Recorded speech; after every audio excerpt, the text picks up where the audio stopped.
2வது இயல் செய்யுளியல். இதுல வந்து 54வது நூற்பா பார்க்குறாங்க. இப்போ இது வந்து செய்யுளினுடைய அந்த வகைகளை வந்து சொல்லக்கூடிய இயலை வந்து இதுல அமைச்சிருக்காங்க. இப்போ செய்யுள் தாமே மெய்ப்பெற விரிப்பின் பாவே பாவினம் என இரண்டாகும் அப்படின்னு சொல்லப்படுதுங்க. அப்போ செய்யுள் ஆனது பாவாகவும் பாவினுடைய இனமாகவும் இரு வகைப்படும் அப்படின்னு சொல்றாங்க. இதுதான் அந்த 54வது நூற்பாக்கான விளக்கங்க. இப்ப செய்யுளானது பாவும் பாவினம் அப்படின்னு இரு வகைப்படும் அப்படின்னு சொல்லப்படுது. அதான் இங்க செய்யுள் வகை என்னங்க 2 அப்படின்னு சொல்றாங்க. அதாவது என்னன்னா பாவும் பாவினம் அப்படிங்கிற 2 வகையால வந்து சொல்லப்படுதுங்க. அடுத்து வந்து 55வது நூற்பா.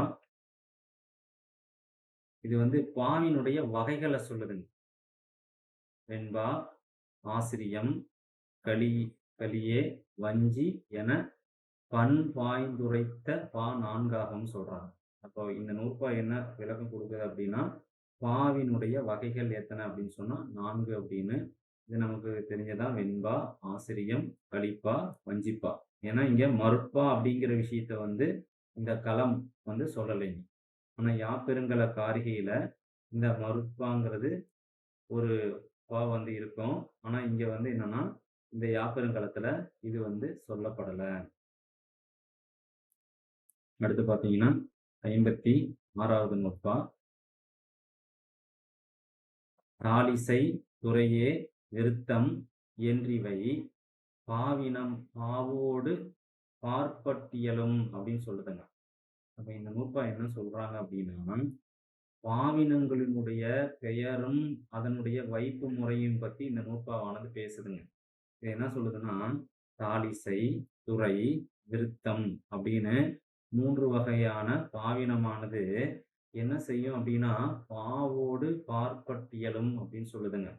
அதாவது தாழிசை, துறை, விருத்தம் என்றி 3ம் பாவினமாகும்னு தெளிவா நமக்கும் தெரியுங்க. அததான் மேல ஃபர்ஸ்ட் லைன்ல சொல்லுதுங்க. இதுவரையிலும் அதுக்கான விளக்கத்தை குறிப்பிடுது. இது இது எப்படி பெயர் சொல்லி அழைப்பாங்க அப்படின்னா, ஏன்னா மொத்தம் 3 தான். பாவினம் அப்படிங்கிறது 3 தாங்க. அதாவது தாழிசை, துறை, விருத்தம் அப்படிங்கிறது தான் 3 தான் பாவினம். இது எந்தெந்த பாவோட சேருதோ அந்தந்த பாவினுடைய பெயராகவே வந்து அழைக்கும் அப்படின்றது தான் இந்த நூற்பாவினுடைய விளக்குங்க. இதான் எக்ஸாம்பிள் சின்ன சொல்லியிருக்கு. இது நமக்கு தெரிஞ்ச விஷயம் தான்.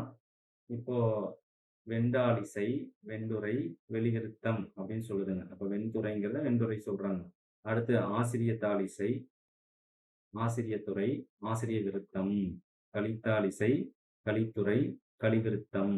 இப்போ வஞ்சித்தாழிசை, வஞ்சித்துறை, வஞ்சி விருத்தம் அப்படின்னு அழைக்கிறாங்க. அப்போ என்னென்ன இந்த 4 வகையான பாவினுடைய பெயர்களினுடைய அடிப்படையிலே தான் இந்த பாவினத்தினுடைய பெயரும் அமையும் அப்படிங்கிற விஷயத்தை வந்து இந்த 56வது நூற்பா வந்து நமக்கு விளக்குதுங்க. அப்ப அதுல என்ன கேட்பாங்க? பாவின வகை எத்தனைன்னு கேட்கறாங்க. அது வந்து 3 தாங்க. அதாவது தாழிசை, துறை, விருத்தம் அப்படின்ற 3 வகையில தான் இந்த பாவினமானது அமைக்கப்படுது அப்படின்னு சொல்றாங்க. அடுத்து பாருங்க 57வது நூற்பா. செப்பல் இசையென வெண்பா சொல்லப்படுது. செப்பல் இசையென வெண்பா மற்றவை அந்தடி சிந்தடி ஆகலும் அவ்வடி அந்தம் அசைச்சீராகலும் பெருமே அப்படின்னு சொல்லுதுங்க. அதாவது வெண்பாவினுடைய அந்த அமைப்பை வந்து இது வந்து சொல்லுதுங்க. என்னன்னா செப்பல் ஓசையை தனக்கு ஓசையாக உடையது வெண்பா. இப்போ வெண்பாவினோட ஓசை அப்படின்னா செப்பல் ஓசை அப்படின்னு நம்ம சொல்லுவோம். ஈற்றடி முச்சீராய் அமையும். அந்த சிந்தடி வருது இல்லைங்களா? இந்த சிந்தடி முச்சீராய் அமையும். அவ்வீற்றடியின் இறுதி அசைச்சீராயும் நிற்கும். அதான் பாருங்க. அசைச்சீர் ஆகலும் பெருமே அப்படின்னு சொல்றாங்க. அப்போ இந்த 57வது நூற்பா நமக்கு என்ன விஷயத்த சொல்ல வருது அப்படின்னு பார்த்தோம் அப்படின்னா, வெண்பாவினுடைய ஓசையை சொல்லுது. அதனுடைய அமைப்பான ஈற்றடி முச்சீரையும் சொல்லுது. அதனுடைய இறுதி அடியானது அசைச்சீரை பெற்று நிற்கும் அப்படிங்கிற விஷயத்த இந்த 57வது நூற்பா வந்து சொல்லுதுங்க. 58 குறள், சிந்து, இன்னிசை, நேரிசை, வக்ரொடை, என 5ஆம் வெண்பா தானே சொல்லுது. அப்போ இங்க வெண்பாவினுடைய வகைகளாக யாப்பெருங்கலம் என்ன சொல்லுது அப்படின்னா 5 வகை சொல்லுதுங்க. குறள் வெண்பா, சிந்தியல் வெண்பா, இன்னிசை வெண்பா, நேரிசை வெண்பா, வக்ரொடை வெண்பா அப்படின்னு 5 வகை வெண்பாக்கள இங்க வந்து குறிப்பிடுது. 58வது நூற்பா வந்து வெண்பாவினுடைய வகைகள் சொல்லக்கூடிய பகுதியாக வந்து அமைஞ்சிருக்கு. எடுத்து பாருங்க. ஈரடி குறள் சிந்திரு தொடை இயற்றே. அதாவது இந்த 59வது நூற்பா என்ன சொல்லுது அப்படின்னா, குறள் வெண்பாவும் சிந்தியல் வெண்பாவினுடைய அந்த அடிகளை வந்து வரையறை செய்ததுங்க. அதாவது 2 அடியால் வந்துச்சு அப்படின்னா அது வந்து குறள் வெண்பா அப்படின்னு சொல்லப்படுது. சரி, இது நம்ம மெட்டீரியல்ல இங்க இருக்குங்க. 2 அடி அப்படின்னு இருக்கும். இப்ப நீங்க என்னன்னா இந்த குறள் வெண்பா அப்படிங்கிறத ரிட்டனா எழுதிக்கோங்க. அடுத்து பாருங்க. 3 அடியால் வருவது சிந்தியல் வெண்பா அப்படின்னு சொல்றோம். ஏன்னா இதே தான் வந்து யாப்பெருங்கல காரிகையில வந்து 2 இருக்குங்க. இன்னிசை சிந்தியல் வெண்பா, நேரிசை சிந்தியல் வெண்பான்னு. ஆனா அத சொல்லல. இததான் காலையில ஒரு டீச்சர் டவுட் கேட்டாங்க. சிந்தியல் வெண்பா அப்படிங்கிறது இந்த யாப்பெருங்கலத்துல ஒரே ஒண்ணாக தான் சொல்லப்படுது. ஆனா யாப்பெருங்கல கார்கியில 2 வகையாக சொல்லப்படுது. அது என்னன்னா நேரிசை சிந்தியல், இன்னிசை சிந்தியல்னு. இததான் நம்ம முன்னாடி ஃபர்ஸ்ட் அந்த மேபி 2வது பேஜ்ன்னு நினைக்கிறேன். அதுல குடுத்திருக்கோம்.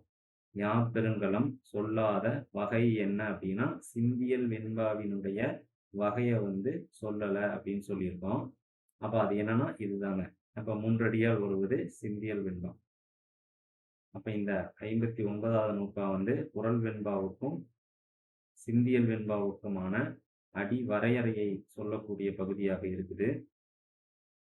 வந்து 60வது நூற்பாங்க. நாளோர் அடியாய் தனி இரண்டாவதன் ஈரொரு வாய் முற்று விகற்பொன்றிலும் நேரிசை என பெயராகும். இப்ப நூற்பாவா கேட்டாங்கன்னா இந்த வார்த்தை மட்டும் அங்க இருக்காதுங்க. வெண்பா, நேரிசை வெண்பாங்கிற வார்த்தை மட்டும் இருக்காது. என்னன்னா பாருங்க, நாளோர் அடியாய், அதாவது 4 அடியாய், தனிச்சொல் 2ஆம் அடியின் இறுதியாய். ஏன்னா 2வது பாருங்க, இப்போ இந்த நூற்பாக்கள பார்த்து வந்து நம்ம இப்ப பாருங்க இதுதான் சீர்ன்னு வச்சுக்கோங்களேன். அதாவது 1, 2, 3, 4.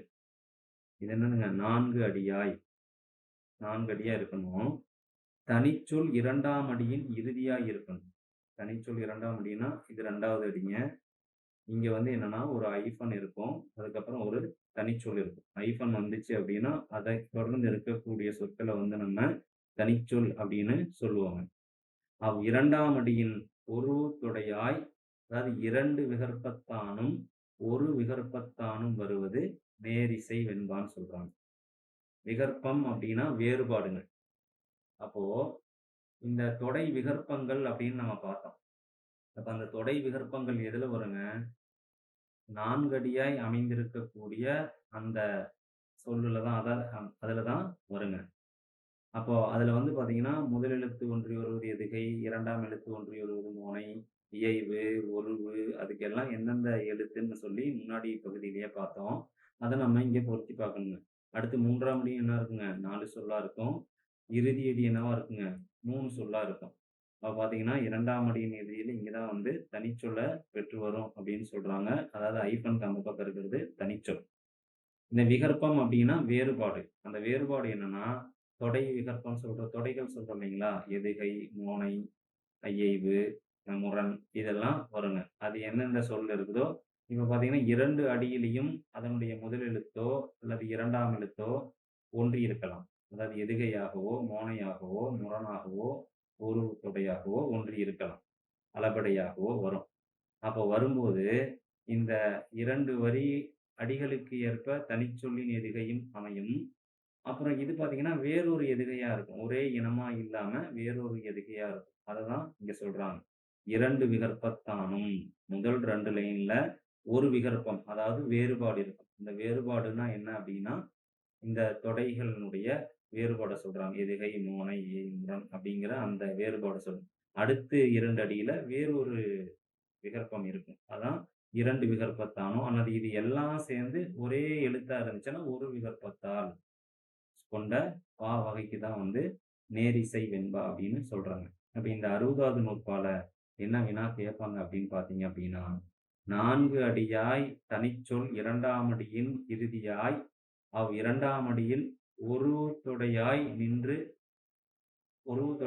பார்த்தீங்கன்னா, 2 விகற்பத்தானும், ஒரு விகற்பத்தானும் வருவது. ஒருவத்தொடை. உருவுக்கு என்ன அப்படின்னு உங்களுக்கே தெரியுங்க. அப்ப பார்த்தீங்கன்னா, அது என்னதுங்க? நேரிசை வெண்பாவாக யாப்பெருங்கலம் வந்து குறிப்பிடுதுங்க. ஒண்ணு இதுல பார்த்தீங்க அப்படின்னா, நமக்கு என்ன என்ன குடுப்பாங்க அப்படின்னா, இந்த பாடல சொல்லி வினா கேட்டாங்க அப்படின்னா, இந்த நேரிசை அப்படிங்கிற சொல் மட்டும் இருக்காது. மத்தபடி அதனுடைய விளக்கத்த சொன்னோம் அப்படின்னா, கீழ நம்ம சொன்ன அந்த சென்டென்ஸ் கூட தான் இணைக்க முடியுங்க. அடுத்து பார்த்தீங்கன்னா, 61வது நூற்பா. விகற்பொன்றாகியும் மிக்கும் தனிச்சொல் இயற்றப்படாதன இன்னிசை வெண்பா. இப்ப இந்த 2 வரி நூற்பாக்களை எல்லாம் நம்ம கட்டாயமா தரோவா படிக்கணும் டீச்சர். ஏன் அப்டின்னா, அந்த நூற்பாவ குடுத்து கேட்கும்போது, நம்ம இந்த மாரியான உரைநடை வடிவில இருக்கிற கொஸ்டின் டைப்ல நம்ம படிச்சுட்டு போனோம் அப்டின்னா, இந்த நூற்பா குடுத்தா புரியாது. ஸோ, நீங்க இது 2யுமே படிக்கணும் அப்டின்னு சொல்லி தான் பக்கத்திலேயே குடுத்துருக்கோம். இதான் பாருங்க. விகற்பொன்றாகியும், அதாவது ஒரு விகற்பத்தானும், மிக்கும் பல விகற்பத்தானும், தனிச்சொல் இன்றி இயற்றப்படாதன. அதாவது தனிச்சொல் இல்லாம எழுதக்கூடியது என்னதுங்க? இயற்றப்படாதன வரக்கூடிய அந்த 4 அடியாய் வரக்கூடியது என்னதுங்க? இன்னிசை வெண்பா. அப்போ இதனுடைய பாடல் வடிவம் எப்படி இருக்கும் அப்படின்னா, இப்போ 2ஆம் அடியின் இறுதியில் தனிச்சொல் பெற்று வந்துச்சு அப்படின்னா, நேரிசை வெண்பா. ஆனா, இங்க என்ன செய்யலீங்க. இந்த ஹைஃபன் ஆனது போடல.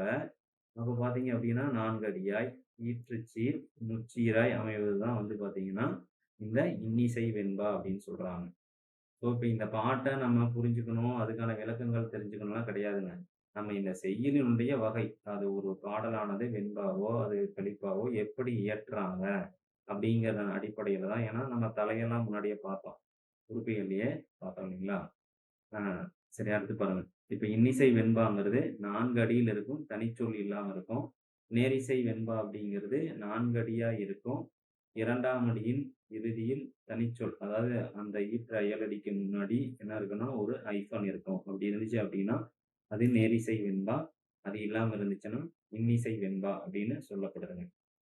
இப்போ 61வது நூற்பா இன்னிசை வெண்பாவினுடைய கட்டமைப்பை இங்க நமக்கு தெளிவா உணர்த்துது.